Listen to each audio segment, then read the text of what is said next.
Atos dos Apóstolos, capítulo 19. Quando Apolo estava em Corinto, Paulo, atravessando as regiões altas, chegou a Éfeso. Ali encontrou alguns discípulos e lhes perguntou: Vocês receberam o Espírito Santo quando creram? Eles responderam: Não, nem sequer ouvimos que existe o Espírito Santo. Então que batismo vocês receberam? Perguntou Paulo. O batismo de João, responderam eles. Disse Paulo: O batismo de João foi um batismo de arrependimento. Ele dizia ao povo que cresce naquele que viria depois dele, isto é, em Jesus. Ouvindo isso, eles foram batizados em nome do Senhor. Quando Paulo lhes impôs as mãos, veio sobre eles o Espírito Santo e começaram a falar em línguas e a profetizar. Eram ao todo uns 12 homens. Paulo entrou na sinagoga e ali falou com liberdade durante 3 meses, argumentando convincentemente acerca do reino de Deus. Mas alguns deles se endureceram, se recusaram a crer e começaram a falar mal do caminho diante da multidão. Paulo então afastou-se deles. Tomando consigo os discípulos, passou a ensinar diariamente na escola de Tirano. Isso continuou por 2 anos, de forma que todos os judeus e os gregos que viviam na província da Ásia ouviram a palavra do Senhor. Deus fazia milagres extraordinários por meio de Paulo, de modo que até lenços e aventais que Paulo usava eram levados e colocados sobre os enfermos. Estes eram curados de suas doenças e os espíritos malignos saíam deles. Alguns judeus que andavam expulsando espíritos malignos tentaram invocar o nome do Senhor Jesus sobre os endemoniados, dizendo: Em nome de Jesus, a quem Paulo prega, eu lhes ordeno que saiam. Os que estavam fazendo isso eram 7 filhos de Seva, um dos chefes dos sacerdotes dos judeus. Um dia, o espírito maligno lhes respondeu: Jesus eu conheço, Paulo eu sei quem é, mas vocês, quem são? Então o endemoniado saltou sobre eles e os dominou, espancando-os com tamanha violência que eles fugiram da casa, nus e feridos. Quando isso se tornou conhecido de todos os judeus e os gregos que viviam em Éfeso, todos eles foram tomados de temor e o nome do Senhor Jesus era engrandecido. Muitos dos que creram vinham e confessavam e declaravam abertamente suas más obras. Grande número dos que tinham praticado o ocultismo reuniram seus livros e os queimaram publicamente. Calculado o valor total, este chegou a 50.000 dracmas. Dessa maneira, a palavra do Senhor muito se difundia e se fortalecia. Depois dessas coisas, Paulo decidiu no espírito ir a Jerusalém, passando pela Macedônia e pela Caia. Ele dizia: Depois de haver estado ali, é necessário também que eu vá visitar Roma. Então enviou a Macedônia 2 dos seus auxiliares, Timóteo e Erasto. E permaneceu mais um pouco na província da Ásia. Naquele tempo houve um grande tumulto por causa do caminho. Um ourives chamado Demétrio, que fazia miniaturas de prata do templo de Ártemis e que dava muito lucro aos artífices, reuniu-os juntamente com os trabalhadores dessa profissão e disse: Senhores, vocês sabem que temos uma boa fonte de lucro nesta atividade. E então, estamos vendo e ouvindo como este indivíduo Paulo está convencendo e desviando grande número de pessoas aqui em Éfeso e em quase toda a província da Ásia. Disse ele que Deus feitos por mãos humanas não são deuses. Não somente há o perigo de nossa profissão perder sua reputação, mas também de o templo da grande deusa Ártemis cair em descrédito e de a própria deusa adorada em toda a província da Ásia e em todo o mundo ser destituída de sua majestade divina. Ao ouvirem isso, eles ficaram furiosos e começaram a gritar: Grande é a Ártemis dos Efésios! Em pouco tempo, a cidade toda estava em tumulto. O povo foi às pressas para o teatro, arrastando os companheiros de viagem de Paulo, os macedônios Gaio e Aristarco. Paulo queria apresentar-se à multidão, mas os discípulos não o permitiram. Alguns amigos de Paulo dentre as autoridades da província chegaram a mandar-lhe um recado, pedindo-lhe que não se arriscasse a ir ao teatro. A assembleia estava em confusão. Uns gritavam uma coisa, outros gritavam outra. A maior parte do povo nem sabia por que estava ali. Alguns da multidão julgaram que Alexandre era a causa do tumulto. Quando os judeus o empurraram para a frente, ele fez sinal pedindo silêncio com a intenção de fazer sua defesa diante do povo.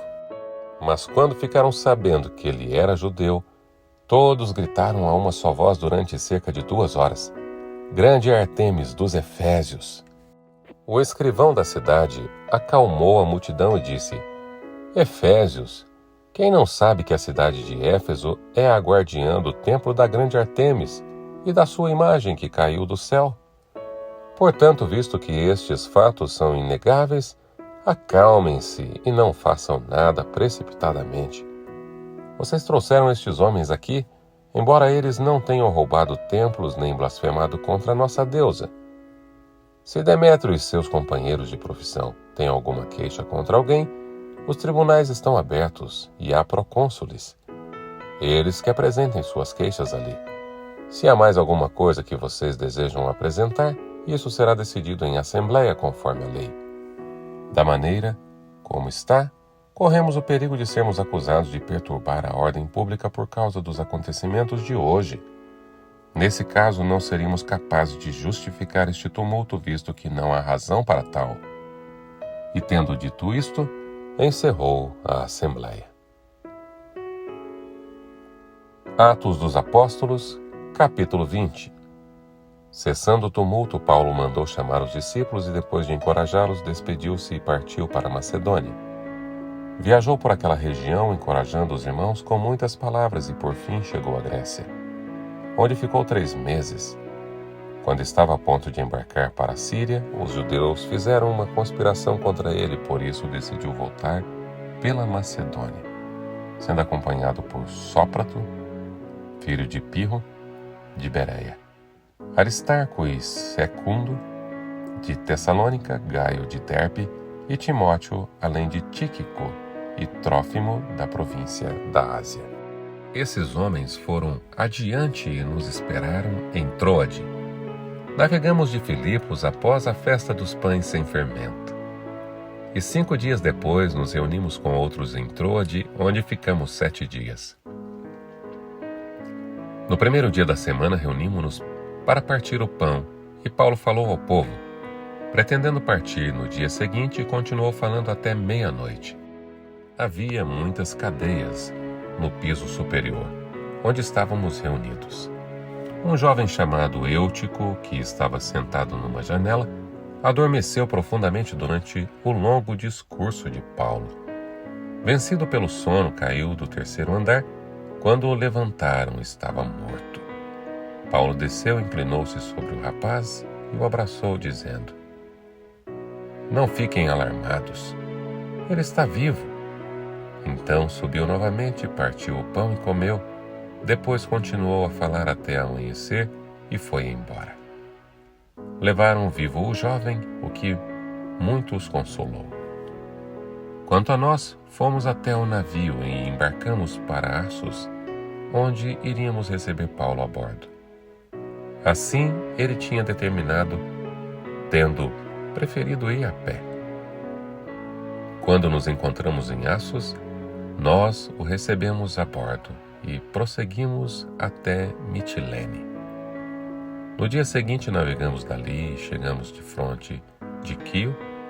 No outro dia atravessamos para Samos e um dia depois chegamos a Mileto.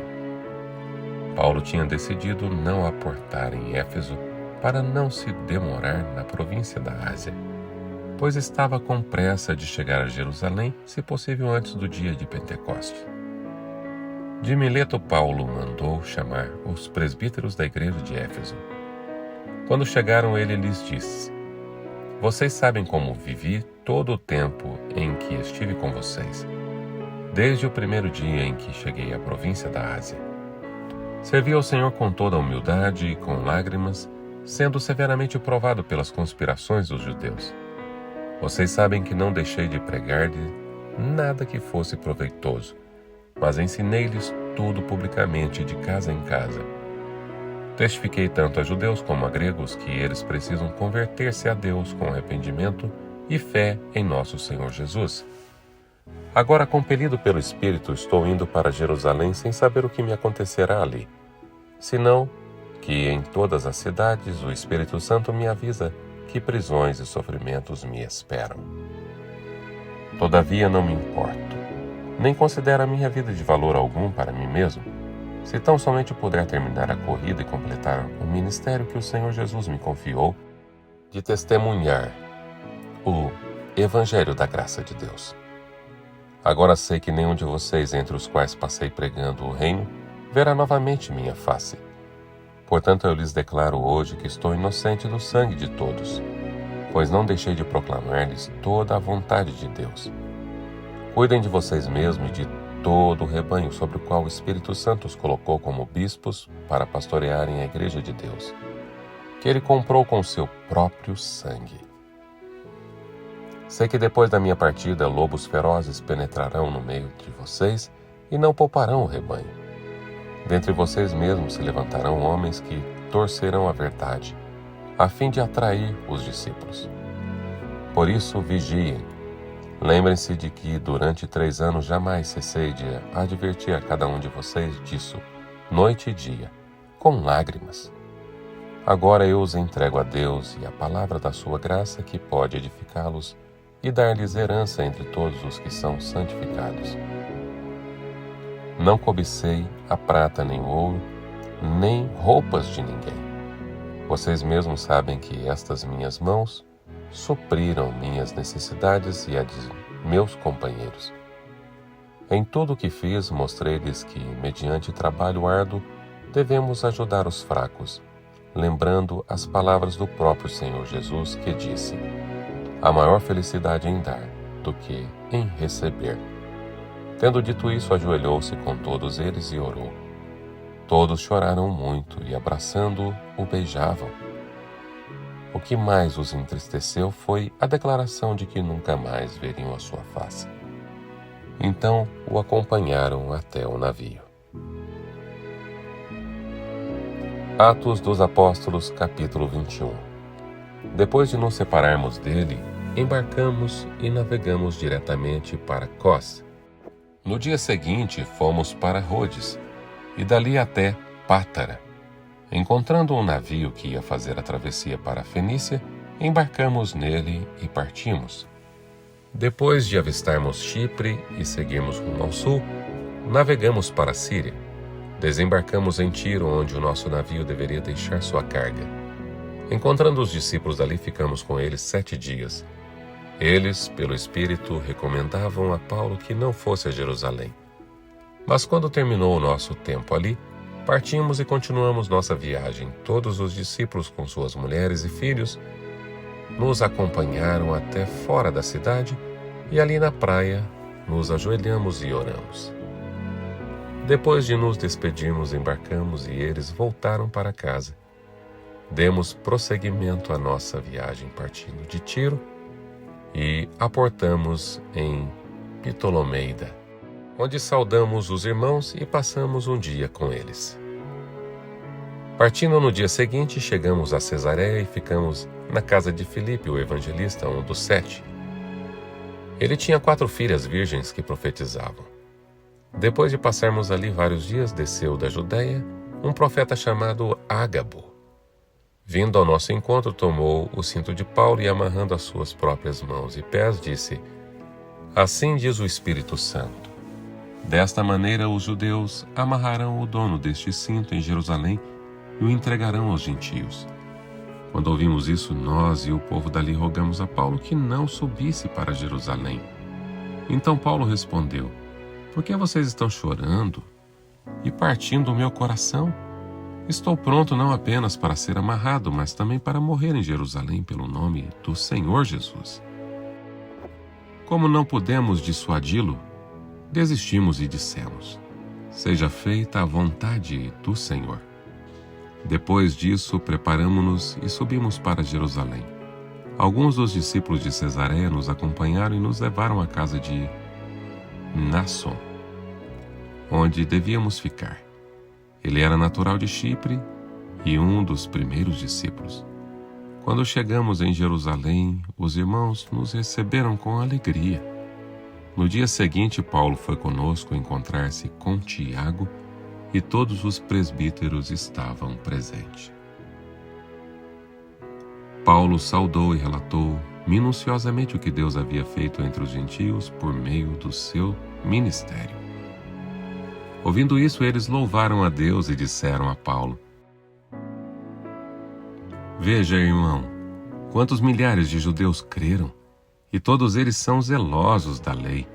Eles foram informados de que você ensina todos os judeus que vivem entre os gentios e se afastaram de Moisés, dizendo-lhes que não circuncidem seus filhos nem vivam de acordo com os nossos costumes.